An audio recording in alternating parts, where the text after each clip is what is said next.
Narito ang top 5 candidates na pinaka nag-stand out sa katatapos lang na National Costume Competition ng Miss Universe 2023. Pasok sa top 5 si Miss Trinidad and Tobago.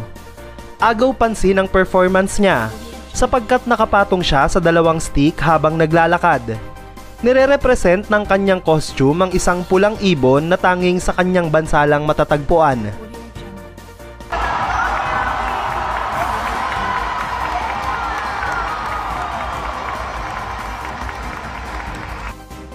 Nasa ika-4 na spot si Miss Indonesia.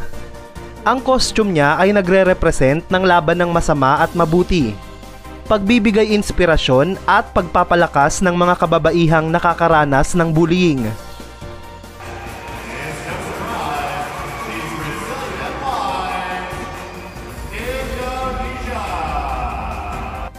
Ang third spot ay nakuha naman ni Miss Ecuador. Nire-represent naman ito ang Ecuadorian Railway na ginawa pa noong 1908 at naging malaking ambag sa pag-unlad ng kanilang bansa.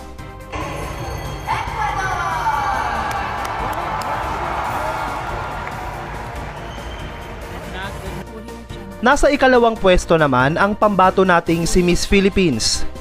Taas noong nirepresent ni Michelle ang mga kasundaluhan natin sa Philippine Air Force bilang respeto at pagpapasalamat sa kanilang serbisyo.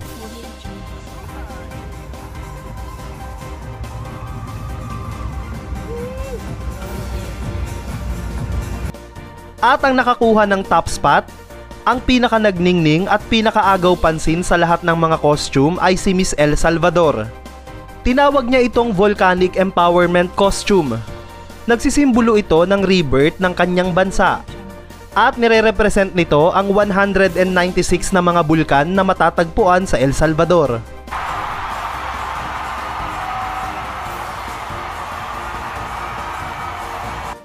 Kung ikaw ang tatanungin, sino sa kanila ang may pinakamagandang costume?